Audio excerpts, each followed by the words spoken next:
bx plus c. Here ax square plus bx plus c cannot be written as the product of two linear factors. Okay na? ఒకవేళ linear factors గా divide చేసాం అనుకోండి, అప్పుడు ఏంటి, by using partial fraction we can integrate. అదేవిధంగా పాక్షిక భిన్నాలుగా విడదీసి సమాకలనం చేయాలి. ఎప్పుడైతే దీని రెండు ఏకఘాత కారణాంక లబ్ధంగా వ్రాయలేమో అప్పుడు చెప్పగలం. ఓకేనా? చెప్పండి.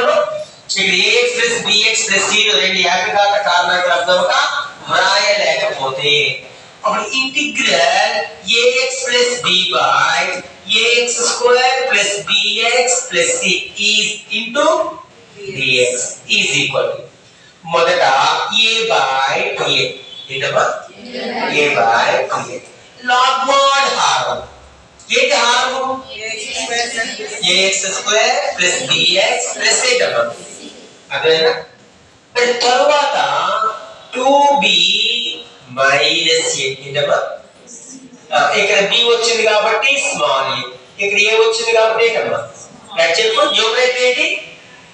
2ab minus ba by root over 4ac minus b square into tan inverse of 2ax plus b by root over 4a square minus b square plus constant ఏంటమ్మా? యాక్చువల్గా ఈ 7 మోడల్స్ కూడా ఫార్ములాస్ ఉన్నాయి. మీరు ఫార్ములాస్ అయితే కన్సిడర్ చేయలేదు.